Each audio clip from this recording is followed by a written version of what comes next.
Rock Zero, a bad Gamma video. This time around, 1997 year in review will continue with ECW's Barely Legal, the very first ECW pay-per-view of all time. So there's a lot of stuff going on. Live from the ECW arena in South Philadelphia, Pennsylvania. This is it, Barely Legal, the very first ECW show. We have a lot of big matches that were promoted for this match, and they pretty much deliver in a big way. This is ECW's first pay-per-view, so they have a lot of stuff going on. Just like how WrestleMania was make it or break it, this is ECW's make it or break it. If ECW Barely Legal is a failure, ECW is dead. If it's a success, well, they live to survive another day. Now, surprisingly enough, a lot of people don't know this, but ECW was supposed to have this pay-per-view back on Christmas Day or somewhere around the holidays in 1996. So, but because of the terrible mass transit incident where New Jack busted the hell out of some kid who lied about his age, said he was 19 or 20 years old, but ended up being 17. This fat sack of shit lied about his age. He gets busted bad. It's called the mass transit incident. And that's what basically postpones this pay-per-view for a long couple of months. But we finally get it here. We kick off Barely Legal with the Eliminators. That's Perry Saturn and Cronus defeating Bubba Ray and Devon, the Dudley Boys, to capture the ECW Tag Team Championships in a good opening match. A 6 out of 10. It's the very first pay-per-view for ECW match. So this is a good match, and they had a lot to prove here. Good match to set the tone for Barely Legal. Lot of extreme moments in this. Watching Joel Gertner get his shit wrecked and elimination. Great, good stuff. Rob Van Dam defeats Lance Storm in a very good match. Rob Van Dam was supposed to not even be on this show. He filled in for Chris Candido because at this point in time, the Triple Threat had some dissension, and Candido and Storm, they betrayed each other, and so but Candido got injured, so Rob Van Dam filled him in. This is a good match, a 7.5 out of 10. Rob Van Dam says now he is worth more money and he has much more investments in him. Whatever, a 7.5 out of 10. Next up, we have, surprisingly, match of the night. We have, and it's a new it's a Michinoku Japanese wrestling promotion match. We have the Great Suzuki, Hamdella, I'm so bad with Japanese names, and Yakashuji defeating Taka Michinoku, Dick Togo, and Terry Boy in a fantastic, you cannot stop match. This match is total non-stop action, and you can barely breathe. They hardly ever breathe. But this match is a little long, which keeps it from being 5 stars. I give it a 9 out of 10. This is a great, fantastic match.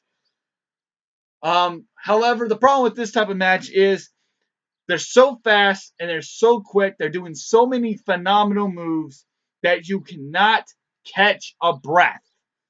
So you're just basically holding your breath the entire match. This is a great match, though. A 9 out of 10. We go from one of the most exciting matches to one of the most boring matches ever, in Shane Douglas defeating Pitbull number 2 to retain his television title. Pitbull number 1, Gary Wolf, got severely injured, and this what brought to this match. Now, Shane Douglas is the most hated person in ECW. He was they basically created a riot, and he had to have security around him because of what he did to Gary Wolf, Pitbull #2, by shaking his halo and putting him down. This is a boring, mediocre match. I'm giving it a 4, and that's being incredibly generous. This match went on and on. It was well over 20 minutes, I believe. It was boring. I'm giving it a 4 just because there was some story here. Shane Douglas really held this match together. I'm giving it a 4 because Shane Douglas was so badly hated. Otherwise, I would give it like a 2. Next up, we have the most hyped match of the night. The match where people paid to see the most. It's Taz and Sabu in a match where they didn't even have an encounter. These two never even had a fisticuffs. They never brawled. They never even touched each other. Taz would show up. Sabu would pose. They would just pose and they would just look at each other. They would just stare at each other. And that would be that. That's how you build up a match. And they build this up for well over a year. And they didn't even touch each other. These two were former tag team champions. The former Tasmaniac. The former Hannibal Lecter mask wearing Sabu. This is a fantastic match. This is how you build up a match with no encounters, with no fisticuffs, with no fighting or no brawling whatsoever. If you want two guys to not touch each other to build up a match, this is how you do it. Fantastic build up for a fantastic match. Taz taking him to Suplex City. Fuck off Brock Lesnar. He did all sorts of suplexes. You had your normal suplexes, your butterflies, your exploders, your T-bones, your Germans, your tigers and your dragons and your teardrops and your northern lights and your fisherman suplexes. You had head and shoulders suplexes. You had all sorts of suplexes. All thrown in this match. Sabu being Sabu. Doing crazy shit with the steel chair. Doing all sorts of high aerial tactic moves. This is a great, fun match. And really got the crowd back into it from that really boring, bad match. A great match. An 8.5 out of 10. Next up, we have Terry Funk, the Sandman, and Stevie Richards, the leader of the Blue World Order, in a three-way dance. The winner gets to face Raven for the ECW Championship immediately following. This is a great match. I'm actually going to combine both matches. I wasn't originally going to, but I feel like I should because this match builds up right into the next match because the next match immediately starts it up. So we have Terry Funk, the Sandman, and Stevie Richards in the triple threat three-way dance. A good match. You have the Sandman taking forever in his entrance. He is, in my opinion, he was the Undertaker of the ECW. Their biggest commodity, if you will. He was their Undertaker, in my opinion.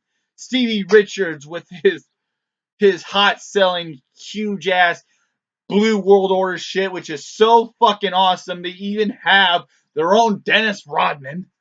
And you have Terry Funk, the old middle-aged and crazy bastard of 53 years old here, who is still wrestling in the business. He's out there and he's bleeding like crazy. He gets fucking trash cans dumped and ladders dumped on his head. He's going in there, I'm an old man. I don't have what it takes anymore. This, Terry Funk, wins the three-way dance and immediately goes in to face Raven, a fresh Raven, and all the odds are stacked against him. But when it's all said and done, with a little help from Tommy Dreamer, with a big-ass tornado DDT, an inside cradle, Terry Funk beats Raven and captures the ECW World Heavyweight Championship and celebrates in the audience as tears roll down and blood dripping down his face. This is an incredible moment to close a high risk, legendary of a show.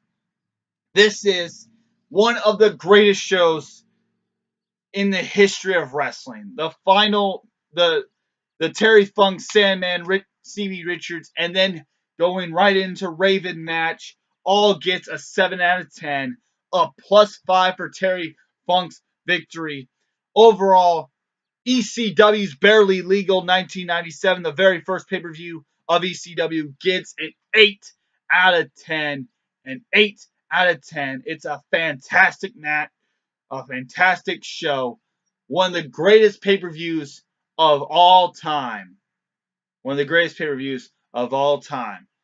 And that is how we close Barely Legal, with Terry Funk bleeding like crazy with the ECW title, proving once again that just because he's middle-aged and crazy doesn't mean he's not that damn good. He is middle-aged and crazy, and that motherfucker's the champion. A lot of stuff goes down between Barely Legal and Hardcore Heaven. Hardcore Heaven comes in August. There is this Born to Be Wired match between Terry Funk and Sabu, which is one of the very few matches that makes me vomit. So, I won't talk about ECW for a while. Overall, Barely Legal is one of the greatest pay-per-views of all time. An 8 out of 10.